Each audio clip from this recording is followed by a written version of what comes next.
Welcome, everyone, to another Street Entrepreneurs Workshop.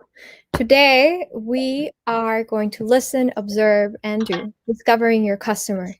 So, customer interviews are possibly the thing that's going to save you the most time, right? So many people build products, companies, services, and they never test them with their user until it's done. And they end up discovering that they have to go back to the drawing board. So, today's workshop is going to save you time. And to talk about all of this, we have four Hughes. Say hi. Hi, folks. I'm going to guess at the first question that everybody has because it's the first question everybody in my life has had. That's my name, just like the number. Nice to meet all of you. Can I ask you a Thank you. question? What's that? Are your siblings named one, two? I'm kidding. That's a good question. Yes. My Chinese teacher said, "Oh, you have the name of a Chinese farmer, and they name all their kids, but not in my family. No, I'm the only one. The number 4 wasn't taken, so I got that." Oh, good. So, folks, as Juliana was saying, I'm really a big proponent of listening to your customer, watching your customer, putting yourself in your customer's shoes. My feeling is that really the customer is at the center of your business. Without a customer, you really don't have anything.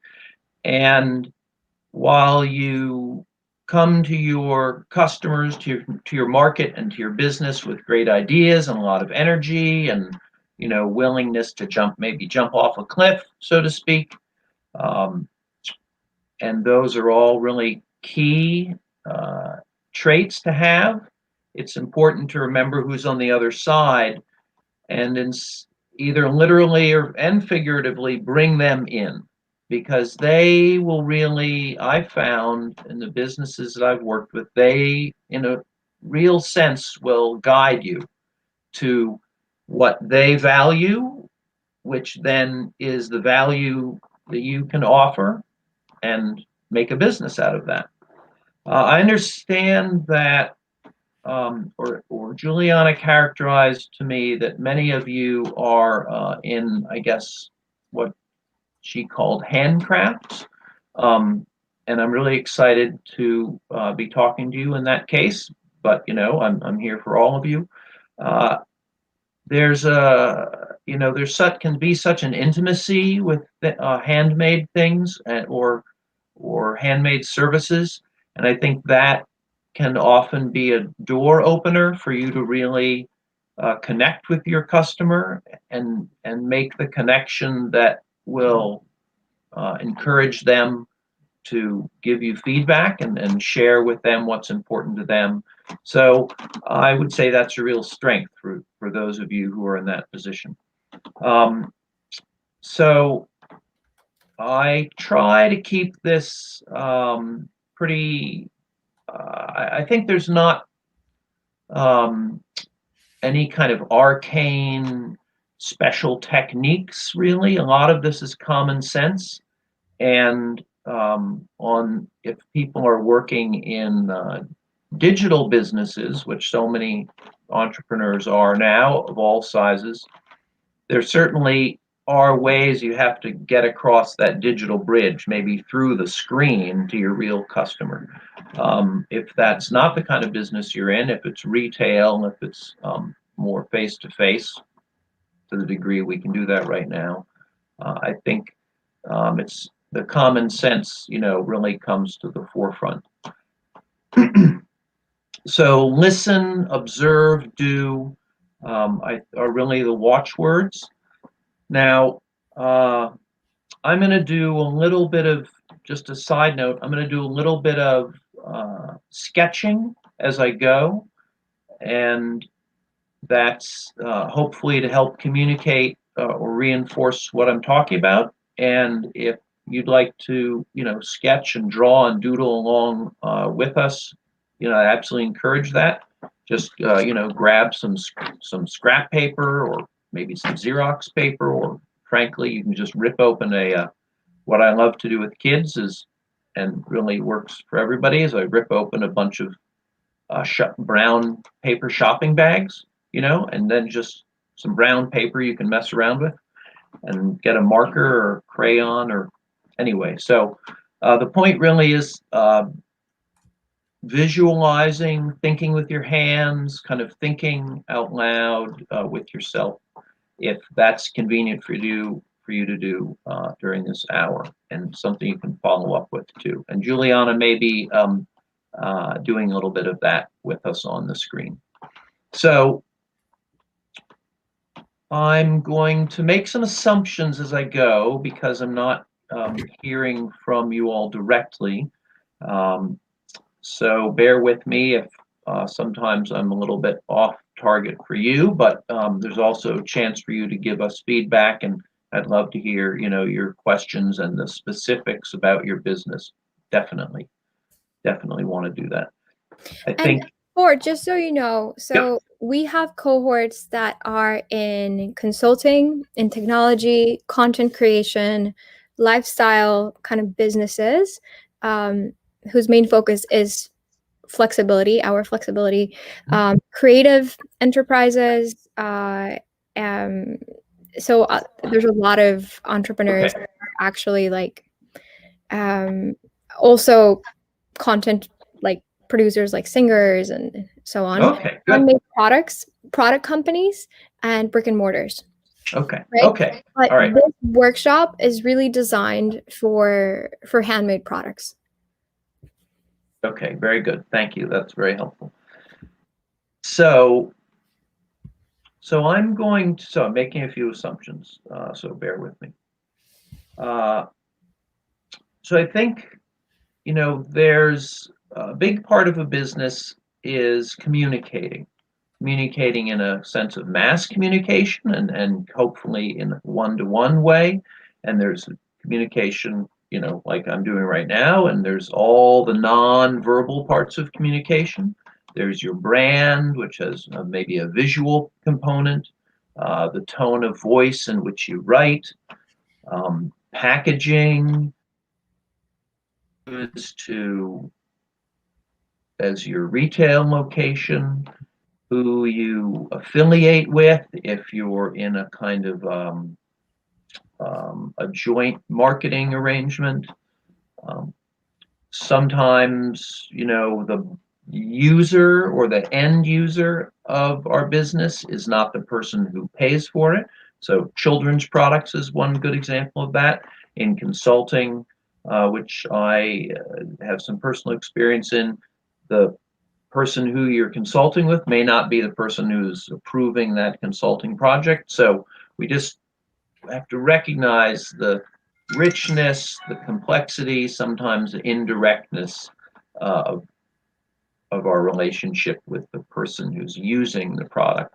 And each of those different people in that kind of relationship can be important too. So I think some of you are kind of at the very beginning of your business journey, your entrepreneurial journey. Isn't that right, Juliana?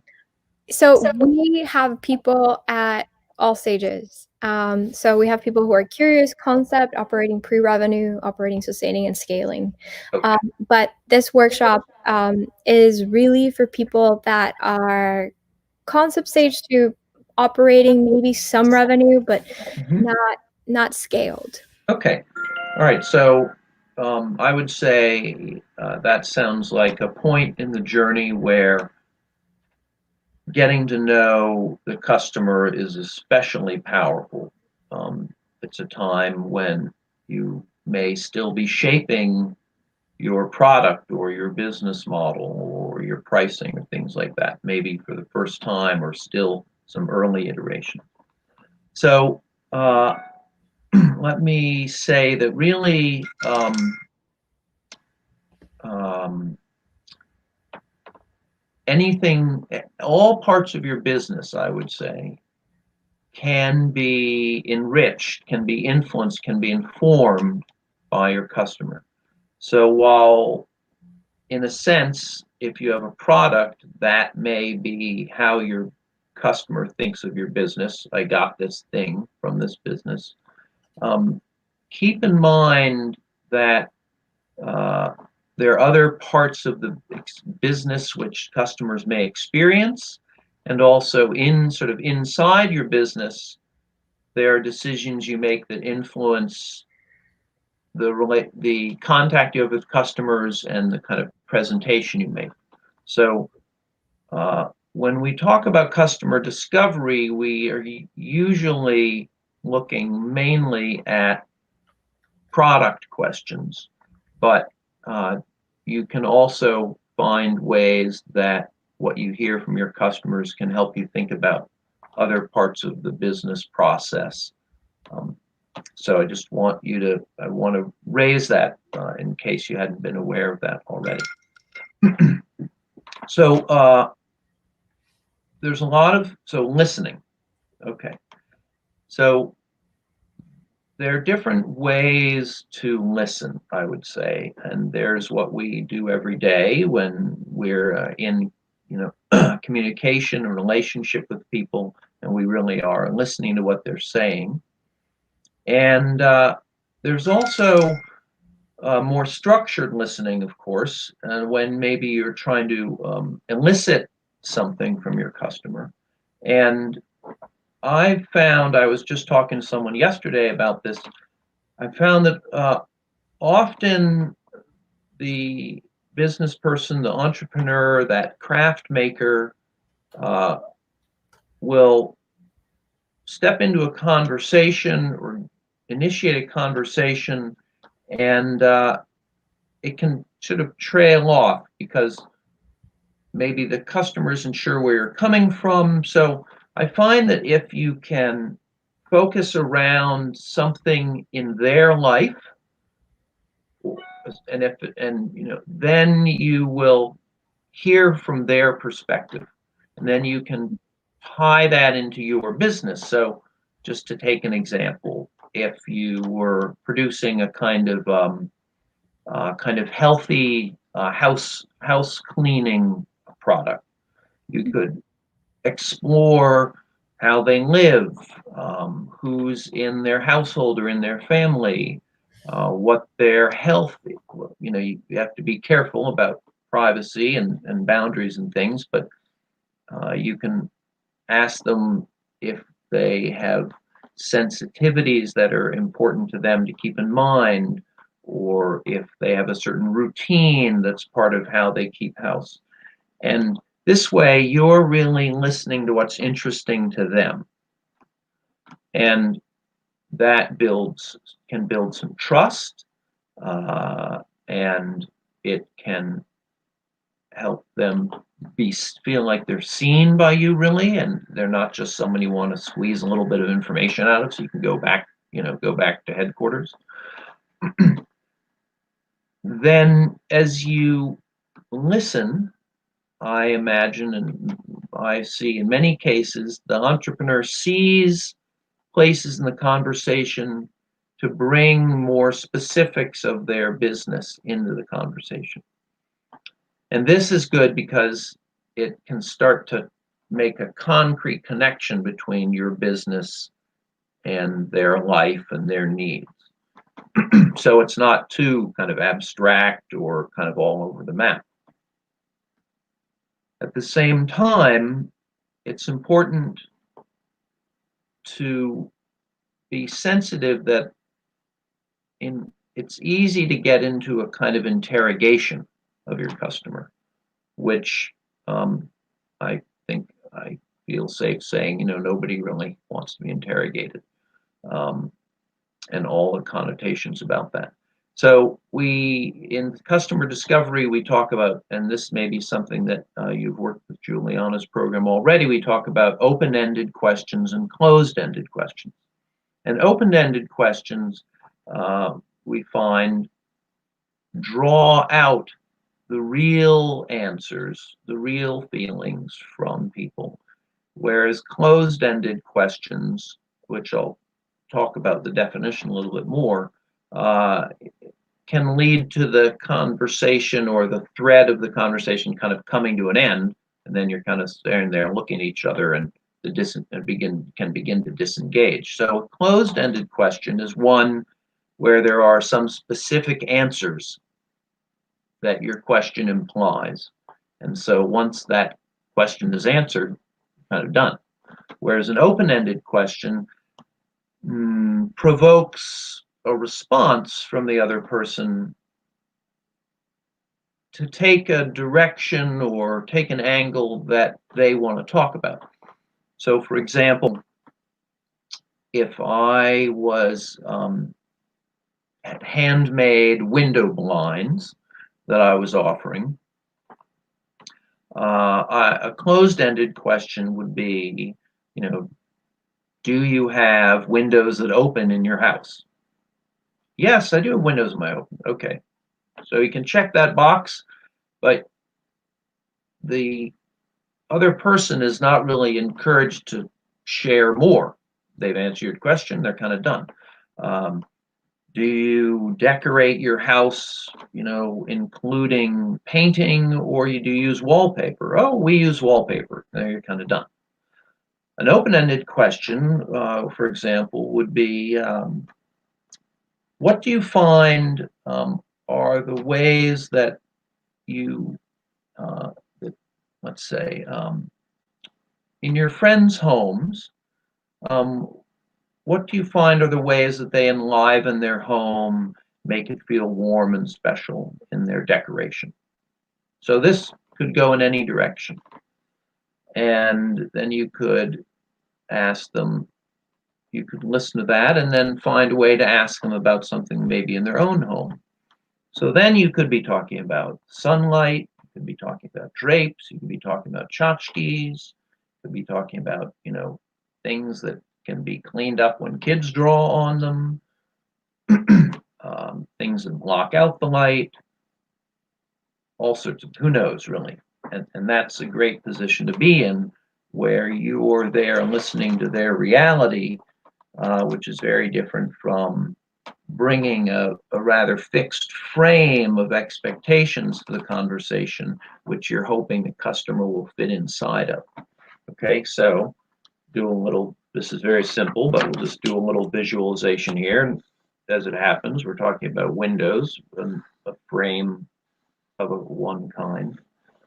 So here's a frame of your customer expectations, if I can spell.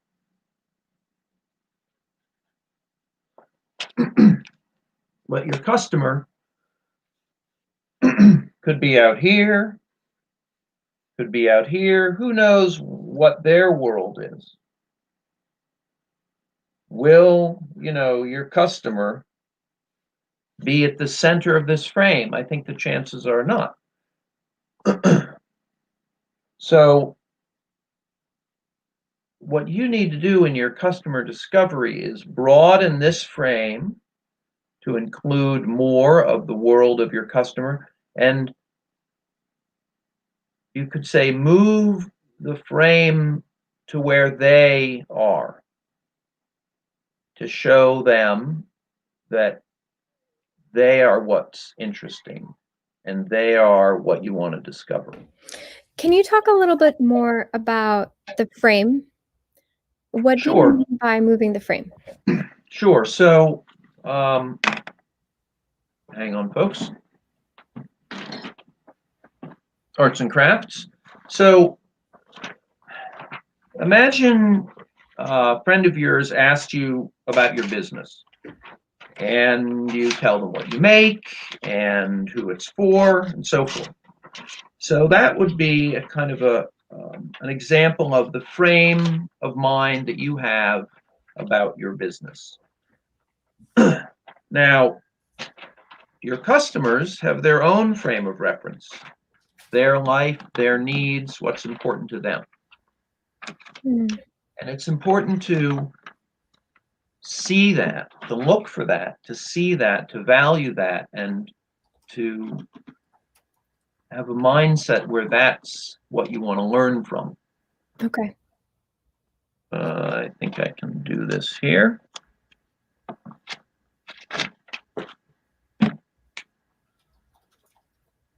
So here's a customer, and here's your frame. Where are they? You want to come to them. This is the reality that you want to learn about, not an ideal over here of what you might, at the beginning, think your customer is. Okay? All right. Now, here's the ideal, but here is the real customer. This is why we talk about discovery of the customer. Okay. So listening, approaching, engaging in an open way. These are the basics. There's another part of learning about your customer, and this can sound funny at first, which is often it turns out that while our customer may say to themselves, to their friends, to you, what they need, what their criteria is, what the scenario is that they're in, where your business could fit. There's a lot that we can't articulate about our own needs and our own situation. And so this is where observation comes in to learning about our customer. So we combine these two. It's not just one or the other. And when we talk about observing the customer, we're mainly really talking about observing behavior as opposed to listening to words. Okay? So a kind of simple example that many people can relate to is in 2006, I thought that having a little phone about the size of a candy bar with a little screen on it, I could press the, 7 key 3 times to type a letter, and then type the 5 key 2 times to type another letter. I thought that was fantastic. I was with it. It was modern communication. If you had said to me, I've got a great idea, here's a phone that has no keyboard, and also, by the way, it plays music, I wouldn't have understood. And it wasn't until Apple's iPhone was in people's hands, really, that many of us understood all sorts of benefits from that vision of a phone. So we didn't know that was so valuable to us. Maybe we didn't know we needed it. So this is a rather stark example, but this is where an example of how people can't always articulate what they value. And it's by watching with imagination and sensitivity people's behaviors that we can learn a lot about our customers. So in that case, we might watch people using 2006 phones and see them struggling to send text messages or carrying another device to listen to music, or and recognizing ourselves what they don't see about the way they're communicating and listening to music and so forth. So similarly, doesn't have to be an electronic gadget, doesn't have to be the iPhone, which has taken over the world. Similarly, your product, your business may meet needs that people haven't identified themselves they have. And so observation is really an important way to understand your customer. So again, we're talking about customer discovery, and listening is a way to connect with your customers, show that you respect them, build rapport, and hear how they talk about their lives and their own needs and how they might talk about your product, which gives you a vocabulary of your customer so that you can talk to them about your business, about your value in a way that's meaningful to them.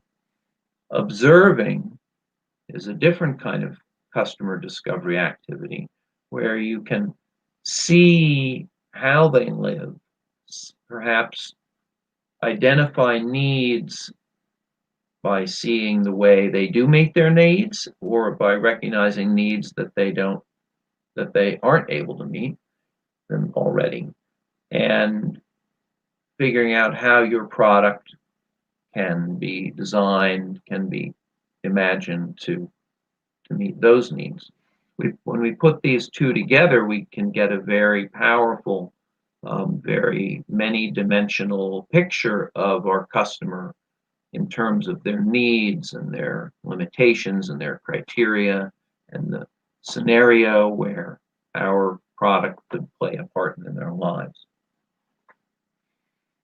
So perhaps it may sound as though you're going to do a lot of walking around and talking to people and watching people. And meanwhile, what about the business? What about selling? What about getting merchandise and your product in front of people? And this is where the doing step comes in. So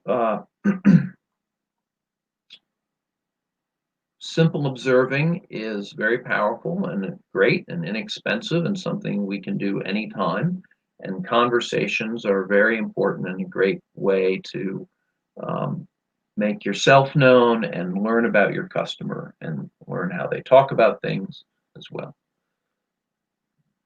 The doing is a way to enliven both of the observing and the listening, and to start to tie it more directly to specifics about your business, your product, your service, your message about your business, how you do your business. Now, if you don't have a product yet, ideation phase, or if you are still working out the form of your product, this is a time when the doing would be some kind of prototyping. And, I think a lot of people I've found hear the word prototype, they think about prototyping and they think, oh, I need a workshop, I need a lab, I need engineers, I'm going to spend a lot of money on some crazy thing that only works halfway. What's the point of that? I need to make a product and get it in front of people and so on. So it's true that a prototype can be a kind of experimental version of your product. Maybe you're experimenting with colors or experimenting with materials or experimenting with packaging or with a flavor or a scent or a portion size. When we're making digital products, prototypes can often be a paper, and for some who've not seen this or done this, it can seem a little bit hard to believe, but it's actually very powerful when we're working on a digital product like an app to really just start with a very simple picture and sketch in something about the app and use this in a conversation and even invite people to interact with it as though it were real, to watch what they do, to understand what they're trying to do, to find out about limitations of this form, and so on. So a prototype can be something that seems very crude, and a prototype can be a full-fledged product also. really the important thing about this approach, and the reason it really is all about doing, is it's really the interaction of your customer with your product or prototype and with the business process. That's really where you're looking and doing customer discovery when you're in a kind of a prototyping activity.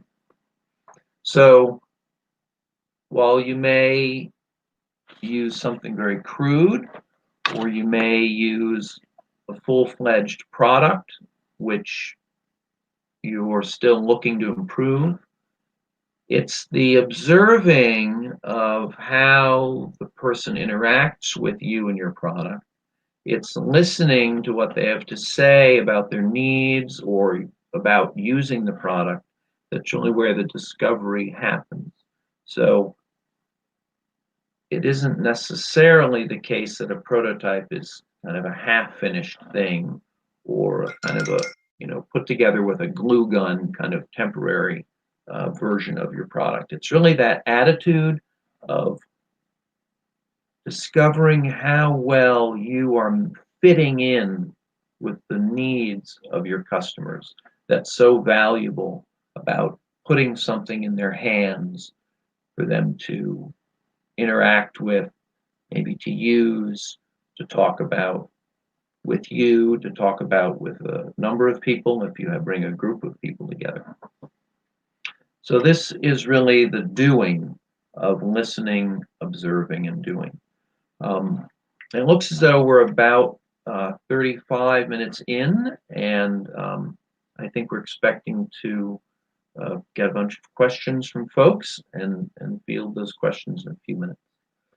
So I want to step back now and invite you, if you have paper and pencil or just in your mind's eye, to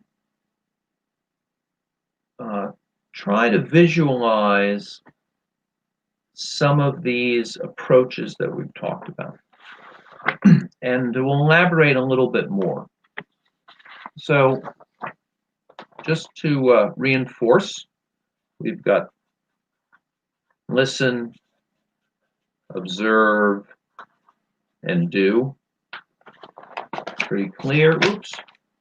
Pretty clear, right? And these interact with each other. If I can draw that, they interact with each other. They're not isolated, and they don't have a certain order in which they have to happen. And what you learn from one can feed into another. So if you watch somebody using your product, that can inform the conversation you have about it to which you listen.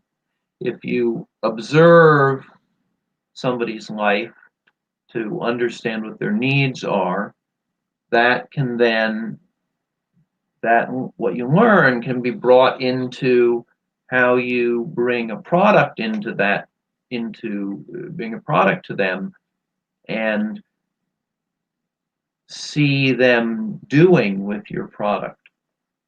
The words, the vocabulary that you hear and that you learn when listening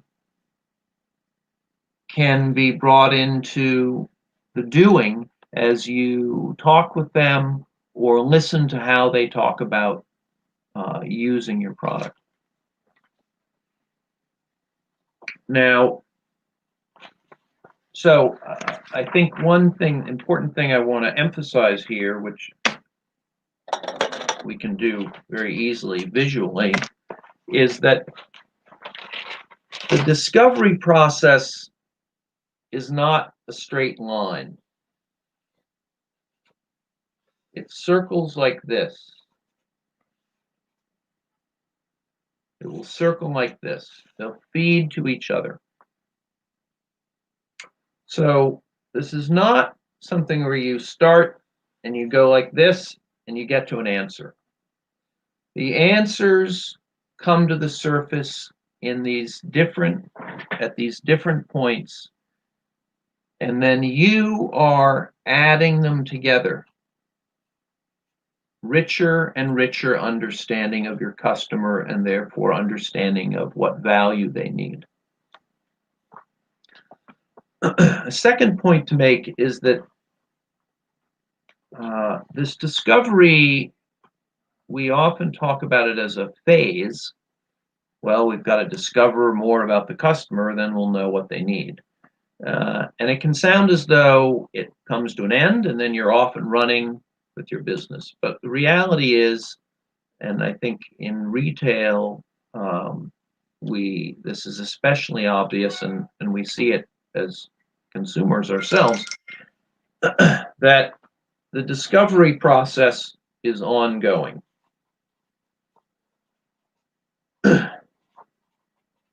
There's always more to learn about your customer. You will never learn everything about your customer. And so I find that business people whose businesses always kind of have a thriving quality and an energy in the marketplace and with their customers are business people who are always ready to learn about their customers and then applying that to their business.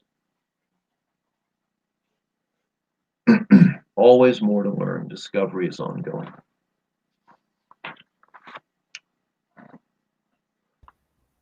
Awesome. I do have a couple questions to ask. Great. So the first one is, what are the different methodologies for customer discovery? So I know you're versed in design thinking. Can you speak a little bit about what customer discovery is like in design thinking, and what some other styles of customer discovery and customer interviews might look like? Sure. So really the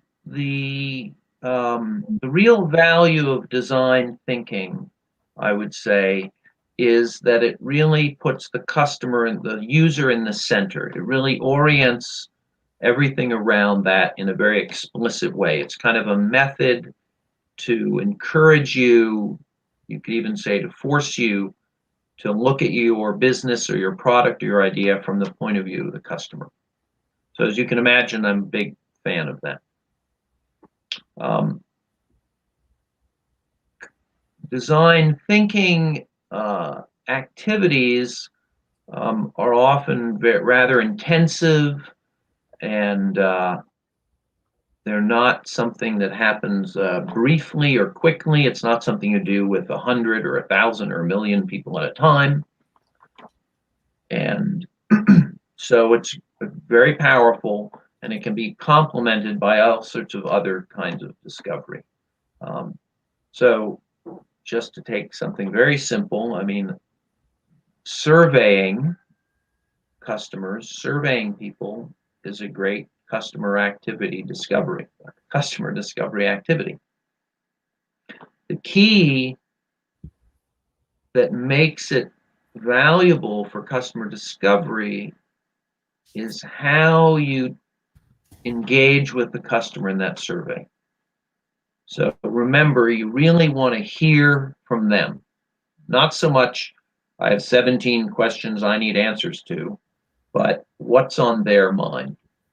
So that's one example of a research or customer discovery methodology.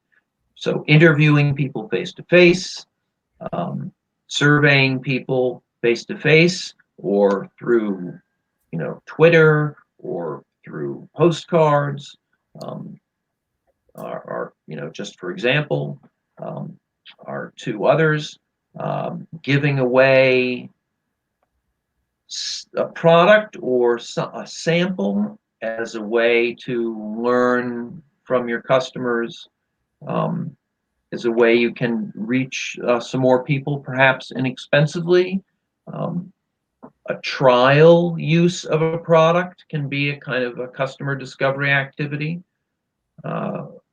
So, the trial is often a kind of a sales technique, but it also has a customer discovery angle because it's a time when the customer doesn't really have anything at stake.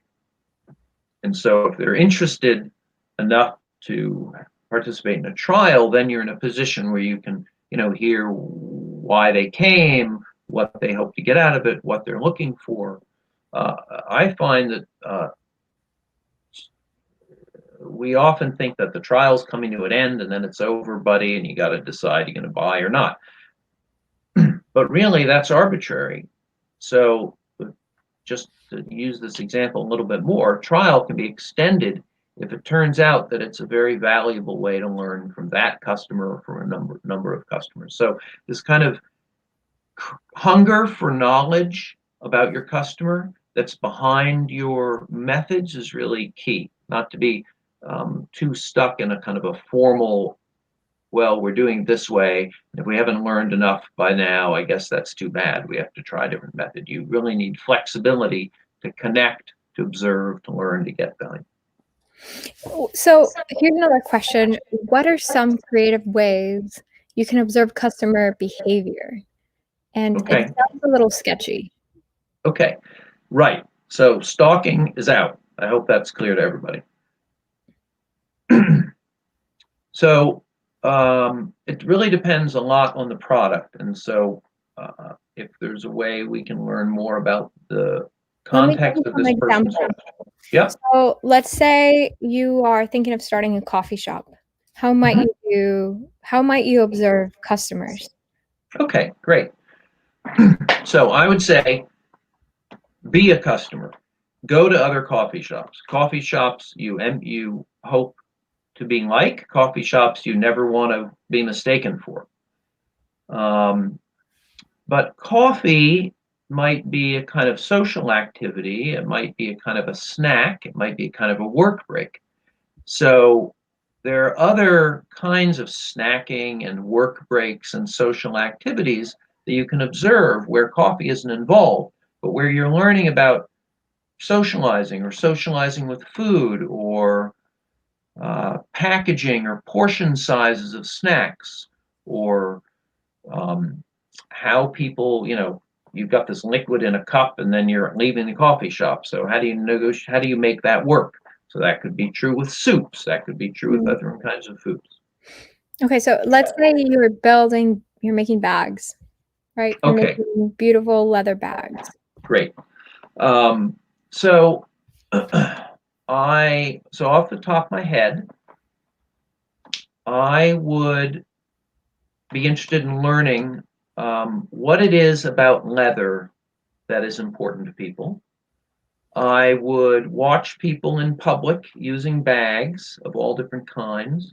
I would go into shops and I would look at all kinds of bags.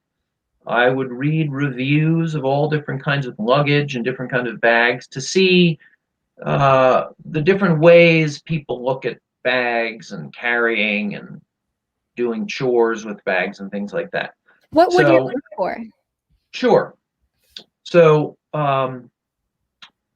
if I was making kind of a luxury, maybe this is a luxury, well, I don't know, an expensive kind of well-made bag item. Mm-hmm. Not, a plumber's tool bag, I'm assuming, right?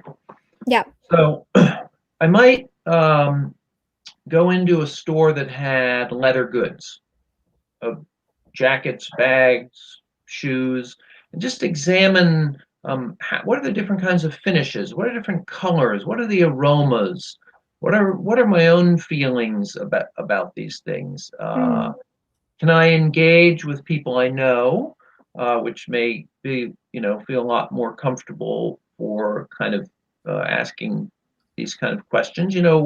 What is it about leather? Why did my friend get leather car seats? Why do I prefer a leather motorcycle seat?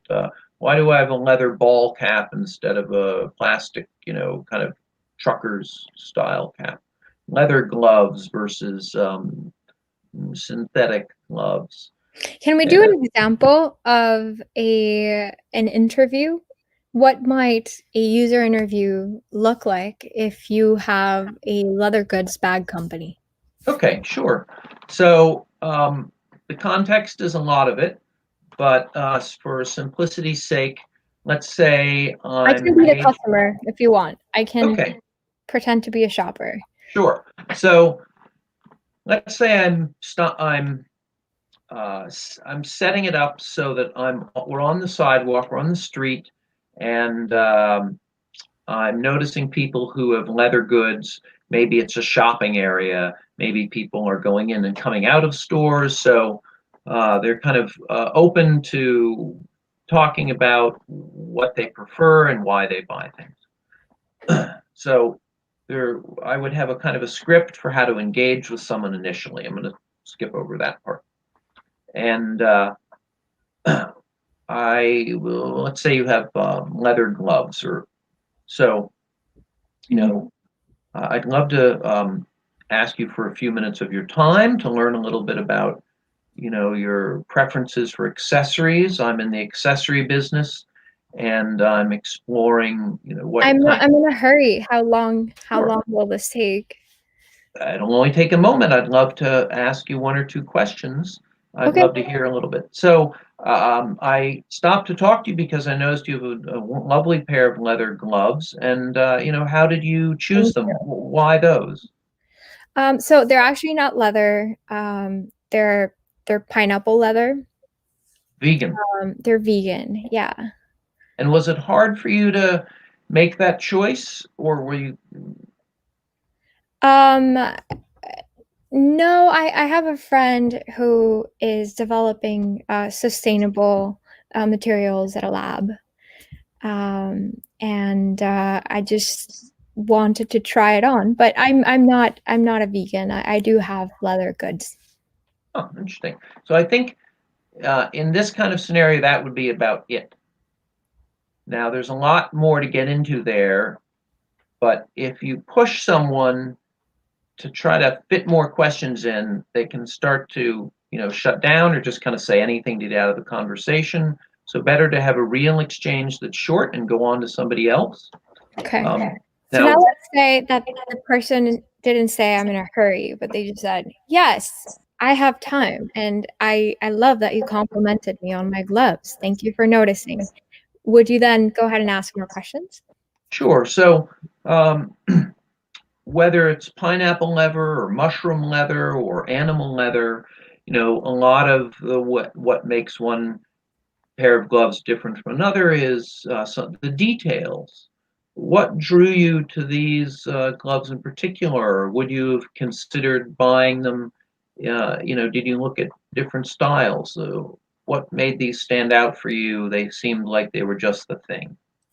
So I'm obsessed with the Breakfast is Tiffany's movie. It has a terrible plot line, but the fashion in that movie is on point, and I just wanted something to make me look like Aubrey Hepburn. At least my hands look like Aubrey Hepburn, because yeah. And so I imagine you might have looked high and low to find just the right item. Was there a touchstone that helped you find what you're looking for? Was it just a long hunt? It was a long hunt, so I've had it on my list of things to buy for a very long time, but leather gloves are very expensive. By the way, I'm channeling a new person. The vegan pineapple person is Right. put to the side. Okay, so I've been looking for a long time, and price is a big component. And I was at H&M, and I finally saw some long sleeve leather gloves that were $20. So I went for them. Along the way, I imagine you saw lots of different styles and different products. Um, Yeah, sometimes I stay up in Amazon just putting things in my cart, even though I can't afford them. I just add all the leather gloves I want and then just leave them there. so, in a way, in a kind of a digital sense, you kind of tried on a lot of different products before you found the right one. Yeah, definitely, definitely. And it sounded as though, from the way you told that story, that when you finally made your choice, Was it spontaneous? Um, uh, I wanted long leather gloves. Um, I mean, I kind of wish they were purple, but these were black and they were $20. So it was more of like, you know what? I had just gotten paid. I just got my annual bonus, and I was like, treat yourself. You know, I'm passing by H&M. I see this $20 leather gloves, which I don't need, by the way, because I have too many gloves already. But I just like it was an impulse buy actually, because yeah. Was was working with other accessories that you wear important part of this? How do other accessories figure into this decision? How do Your other belt, maybe, your purse? Hmm. Well, I guess now that you say that, I guess I didn't actually think about it. But black does work with everything, you know, whereas purple only works with some stuff. But I just think purple is depressing. You know, in the winter, everyone just wears black. I mean, not purple. I think black is depressing. You know, just everyone is uniform black, and I like to stand out a little bit. So, um, but I got black because this is what they had, right? And it does match with everything, but I would have preferred purple. Yeah. Well, I noticed that you have half of a sandwich in the other hand, and I know Yes. myself from my own lunch break that that can be lunch can be kind of messy. Um, you're gonna take off your gloves when you're eating, I imagine, but they can be delicate. What are you worried about? How do you feel about taking Mhm. care of such a delicate item as a pair of leather gloves? Yeah, so actually, it's it's one of the reasons I wear them is because I'm immunocompromised, right? So I don't want to be touching everything, right? So I can take off my gloves when I'm gonna eat my sandwich, right? I don't like using a lot of hand sanitizer because it dries out my skin. So gloves are the next best thing if you don't have steady access to, you know, to And to a sink and so yeah. so, um, can we break the frame here? Yes. So, I just want to go back over some of the things that transpired to help people get something from this role playing. So, first of all, I made a few mistakes, Mhm. things that I said were no nos at the beginning. And so, here I am put on the spot and I'm falling into these patterns. So, I just want to point out that, so I asked a bunch of closed ended questions. Mhm. Did you accessorize, yes and no questions. Did you accessorize? Do you think about your accessories when you bought your gloves, something like that? Okay. So, those are not deal breakers, but it just really is important to be aware of an open-ended question and a closed-ended question, and how can they be part of the conversation. Number two, I heard all sorts of things about Juliana and her life and her needs and her besides the gloves, immunocompromised, Mm. eating work lunch, by hand, not liking hand sanitizer. Black works with everything, prefers a bright color. So when I'm thinking about my glove product, not to mention the material it's made of and whether it's an animal product or not. So if I'm thinking about needs, my customers' needs, it goes far beyond either dressing up or having my hands be warm or Yeah. even Something protecting. like Aubrey Hepburn. Right. So imagine, so there's sort of kind of pretending or imagining yourself to be Audrey Hepburn, which is Mhm. really not exactly about the clothes you're wearing, but it's kind of putting yourself into that movie, into that scene, into that world. And the costumes, gloves are kind of the costume that take you there, right? Mhm. And then there's being immunocompromised, which is, a very personal thing that this person shared with you. So you really have to be respectful about that. Mm. And that's a very functional thing. They need to be careful about germs, I suppose. Now, it may be also that there's an emotional part. I want to feel protected, regardless of how many germs there may actually be. So Mm-hmm. all of these are ways to talk about the need beyond, how long is the glove, what size is the glove, what color is the glove, what price is the glove. She Mm-hmm. talked about shopping was about having some money in her pocket that she hadn't, I mean, she didn't, maybe she planned on her bonus, but maybe she didn't plan on coming home with gloves that day.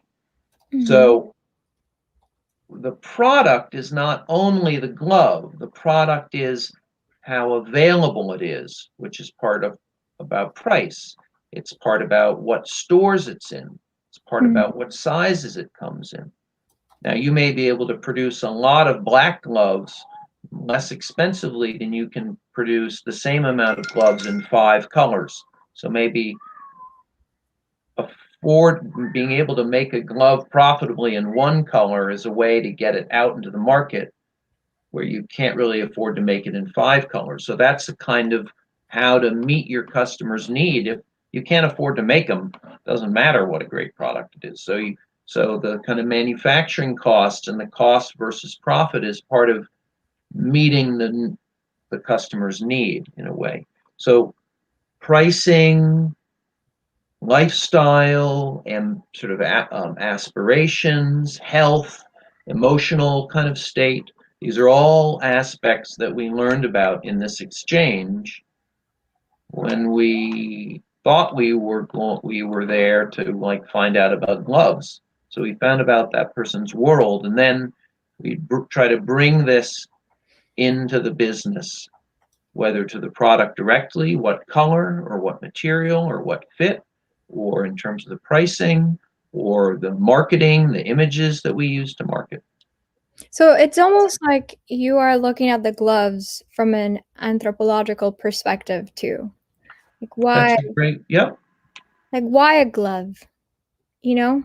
Is that what and it also you were listening really deeply because you were able to understand what were the triggers too, right? So, someone getting a bonus is a trigger because it's like, you know what? I worked hard. I'm going to treat myself, right? Right. The glove is a Yeah. reward. Yeah, yeah. So what it means to the person. But that this kind of fits very well into another question we received, which is like, if you have open-ended questions, how do you know it's going somewhere and what if it doesn't? Okay. Sure. That's natural enough to ask, and I think really important to critique, what I'm proposing to you. And so I have a few answers. So one is the open-ended question is really embracing the idea that you don't know what you're looking for. Mm, And it's really about putting yourself into a situation where you're open to listening and hearing about them. So that's one way to answer why an open-ended question you don't know where it's going. Don't not knowing where it's going is okay. What you bring to that is your powers of observation to find the value that the customer has in the things that they're sharing with you. mm, Then figuring out how can your business meet their value.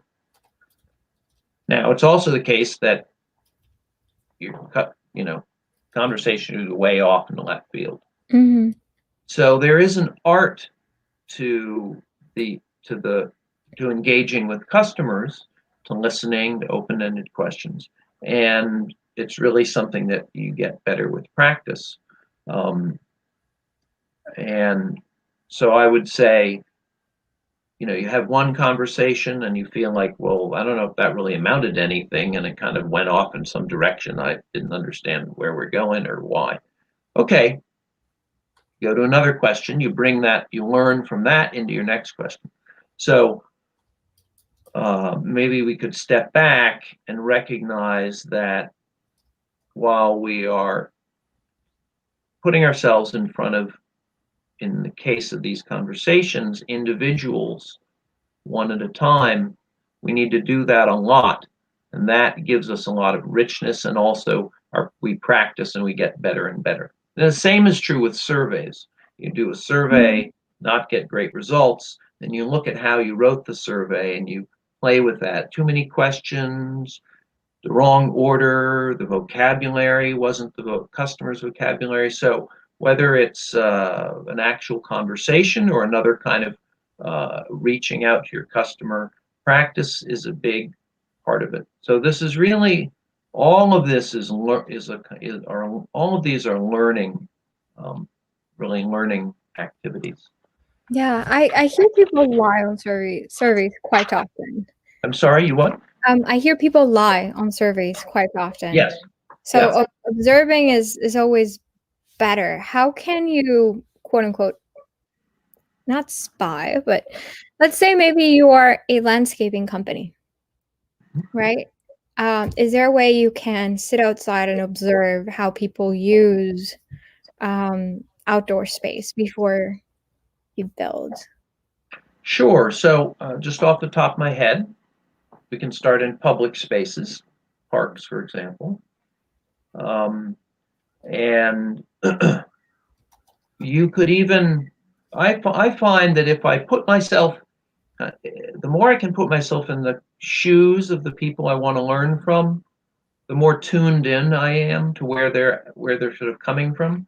Yeah. So I might have a barbecue in the park and be part of that world and that landscape, and then look around at the people there, um, and see what they're doing, how they're using space. Um, if you felt that you had some knowledge that would be valuable to the people that you want to do business with, you could do a kind of a class, maybe through like a garden center.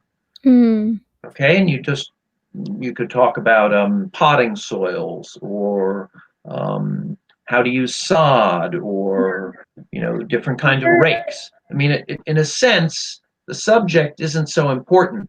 It's getting in front of people and then listening to them, setting up a situation where they can tell you, "Oh, well, I have a big lawn and we always use it for baseball. Oh, my husband likes to drive his tractor. I don't really like going outside. There are too many bugs." Who knows what kind of mm. stories. Is there ever a a case where being your own end user can get in the way of listening to other end users? Do you mean if I am somebody who uses my own product? Let's say you built a backpack and you really built this backpack for yourself because Mhm. you could find anything else like it in the market. Is there times where that being the case can get in the way of you gathering customer insights? So yes, yes, certainly. So I think there's a very powerful, you're in a very powerful position if you're building something for yourself. You're very tuned into why you're doing it. Now, if you just want a business of one customer, that's you, then you're done, but probably not. So Mm. the key to using that power is, at the same time, you need to hold on to why you love it so much and you want to solve that problem, and you need to let go of what you want and listen to what other people think of what you're doing.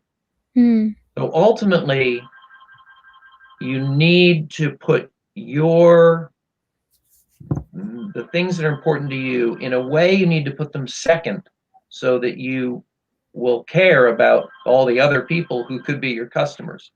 Right. But that the intensity with which you've thought about it or been driven to do it can be a way you can connect to all these other people. Oh, I really was sick of the pockets of backpacks ripping at the corners, and Mhm. that's why I tried 17 different kinds of rivets before I finally found a great rivet. Oh my, that's kind of intense thing. But that's a story about you that you might be able to use to connect to somebody else. to, maybe they would agree with you or maybe not, but that you're opening yourself up to hear about with them. Well, that's great. I really love that you put so much care into it. But I don't know. I don't want it to set off alarms at the airport, or that looks too much like a pair of jeans with rivets on it. I don't know. Whatever, wherever they're coming from. So that can be that strong opinion can get you into a conversation where you're going to hear about their perspective. But you need to be able to say, it's my all these other people who could be my customers have to be as valuable or more valuable voices. Awesome. And does it help to be controversial? So to say the opposite, right? Just so you can get to the depth of what someone is thinking. Well, I guess I would say controversy. I would say be aware that your discovery activities may you may find yourself in a controversial position. Yeah. But don't try to create it. What you want to create is connection and openness and a lot of respect for the other person. Okay. So controversy can be a wall between you and the other person. So you have to be careful about that. Awesome. Okay, so I have one last question. Yep. So how do you create a paper prototype? Sure. So I'll say something very quickly about that, and let me just say, I'm very appreciative that I'm able to contribute to Street Entrepreneurs Program, and in whatever way I can, I'm glad to be available for your participants. So thank you so much. Of course. So paper prototype. Okay, it really starts if we're talking about, let's say we're talking about a digital product, or I'm looking at the thermostat on the wall. It could be some kind of gadget like that. The idea is, the cheaper it is to find out how to make your product, the better, because you're not wasting a lot of time and energy and money to learn the important things about your customers. And so paper and pen, very cheap. So the fact that no one's going to look at this sketch and mistake it for an actual smartphone. It doesn't matter. The point is not to be realistic. The point is to have a kind of a prop between you and them to engage them. Everybody understands this is a cartoon, and will play along.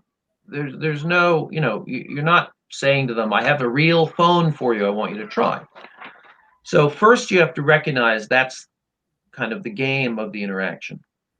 And this is quick and dirty, or let's say quick and cheap, right? So you really play to that. So you can sketch right there with a person and see how they respond. You can have them sketch. Well, where do you want to put the button? What do you want the button to say? Okay. Now you're getting actual design input from your customer for nothing. Price of a pen. You can also sketch 20 different versions very quickly and try them all out. Some quick answers. So what about the people who quote Henry Ford? If I would have asked people what they wanted, they would have told me a faster horse. Right. So that's a great quotation, and it really embodies this question of, do people know what they want, or can they put into words what they want? And this is, I think, where the the entrepreneur's imagination is really so important. Now, there are lots of great successful businesses that have come from recognizing a need and then filling in the need. Oh, okay. People need, rakes that are more ergonomic. I'm going to make a better rake. We're done. Great business. But sometimes you have that creative imagination to see a need that your customers don't see themselves. So I would say that story is a warning not to think that what people say about their needs is the end of the story. Mhm. Yeah.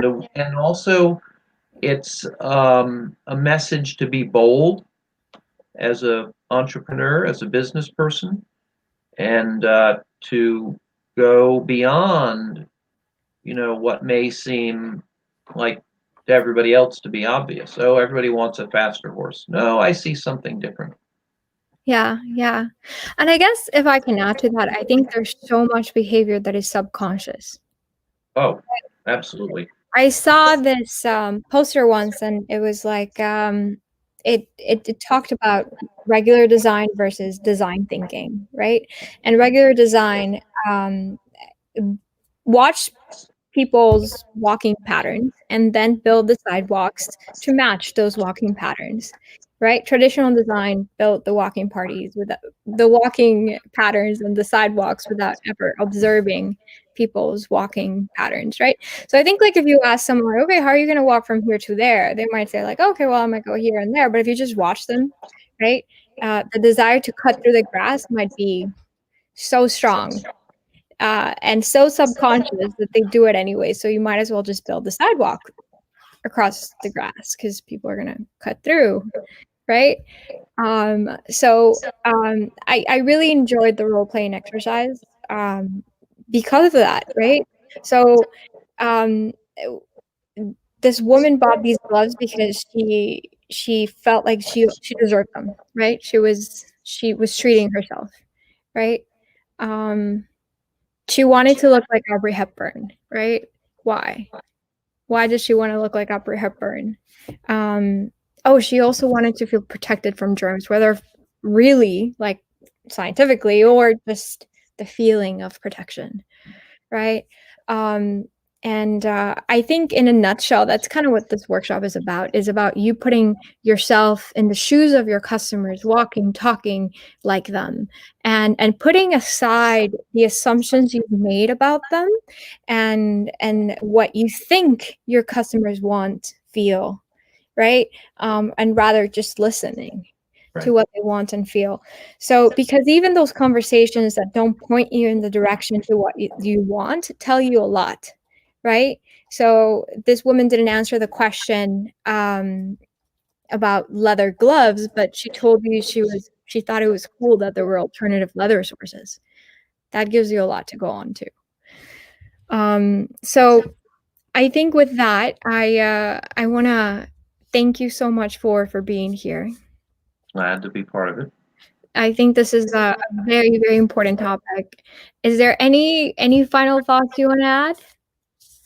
Um, I would say, this, less talk and more listening and kind of open observation Mm, and a lot of respect for your customer and where they're coming from. I think if when we take those positions, when we embrace that, we find there are all sorts of valuable discoveries, for us to make, um, and to that we can that can really help give our business direction towards, real value. right, right. Um, and observing body language, I'm sure is a big, big help to that too, right? Yep. Yep.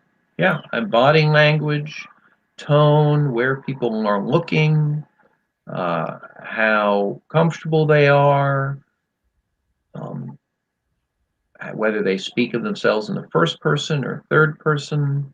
I mean, they're really they're so everything, is a potential clue or a potential door into an insight. Awesome. Well, thank you so much for being here. I appreciate you, Absolutely. and I hope you have a beautiful weekend. Thanks very much. You too. Take care, everyone. Be safe. And Ciao. bye now. Good evening.